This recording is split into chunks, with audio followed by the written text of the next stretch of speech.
सबको जय मसीह की। मैं प्रभु यीशु मसीह का धन्यवाद करती हूँ आज के दिन के लिए।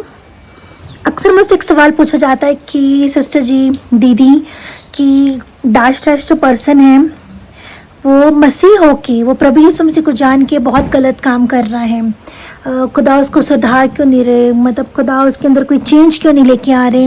और कई बार ऐसे लोग जो एक अच्छे एग्जाम्पल सेटअप नहीं करते वो दूसरों के लिए ठोकर का कारण बन जाते हैं। दूसरे लोग इतना इमोशनली मेंटली डिस्टर्ब हो जाते हैं, इनफैक्ट वो स्पिरिचुअली भी डिस्टर्ब हो जाते हैं। उनको समझ नहीं आ रहा कि ये कैसे लोग हैं जो प्रभु यीशु मसीह को जानते हैं और पहचानते हैं और इतने गलत काम कर रहे हैं, क्यों नहीं उनमें चेंज परिवर्तन आ रहा। और ऐसे लोगों को देखकर जो दूसरे लोग हैं वो चर्च जाना छोड़ देते हैं, बाइबल पढ़नी छोड़ देते हैं, दुआ करनी छोड़ देते हैं। वो सोचते हैं कि ऐसे मसीह होते हैं, ऐसे विश्वासी होते हैं।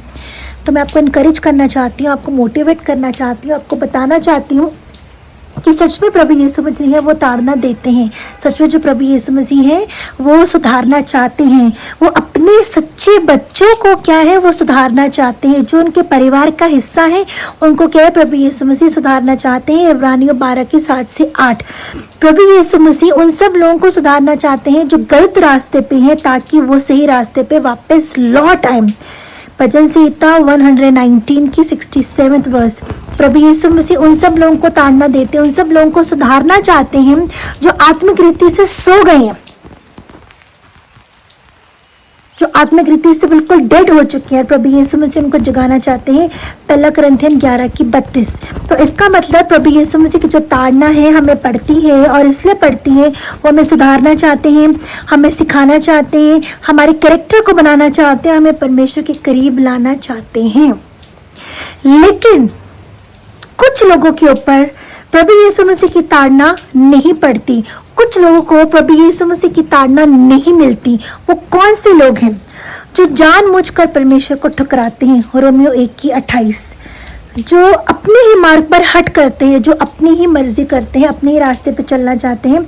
भजन संहिता 81 की 11 और 12 वर्स।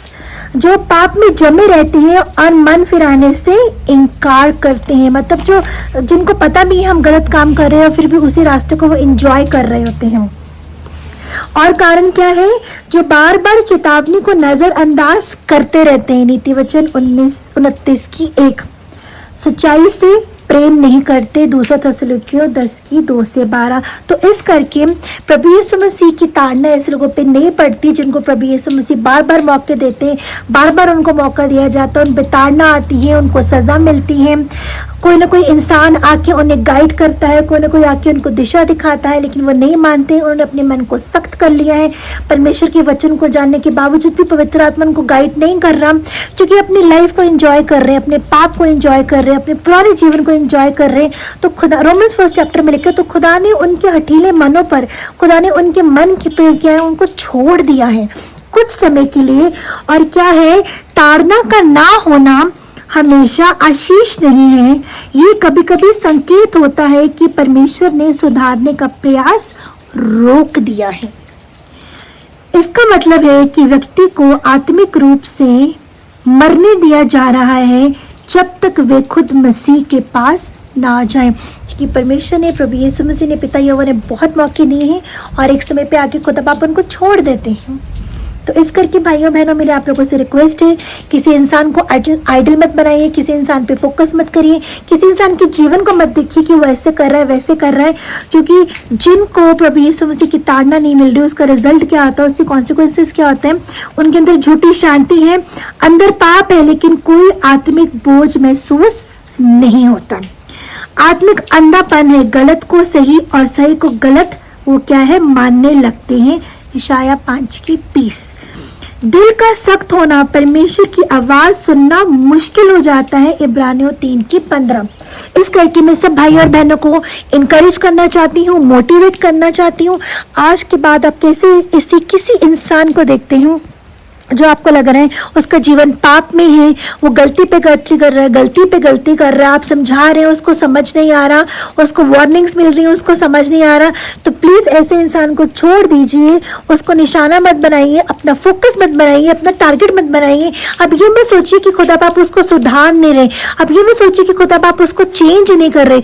खुदा बाप हर इंसान को बचाना चाहते हैं, जैसे कि जॉन 3:16 में लिखा है, वो हर इंसान को बचाना चाहते हैं, लेकिन क्या है एक समय पे आके वो छोड़ देते हैं ताकि इंसान खुद क्या है उनके पास आए।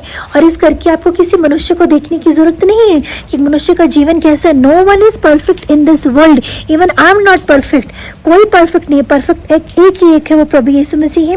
किसी मनुष्य को मत देखिए, किसी को टारगेट मत बनाइए, किसी को फोकस मत बनाइए, किसी को अपना रोल मॉडल मत बनाइए, किसी को अपना प्रेरणा वो एक सोर्स मत बनाइए। एक ही प्रभु यीशु मसीह है।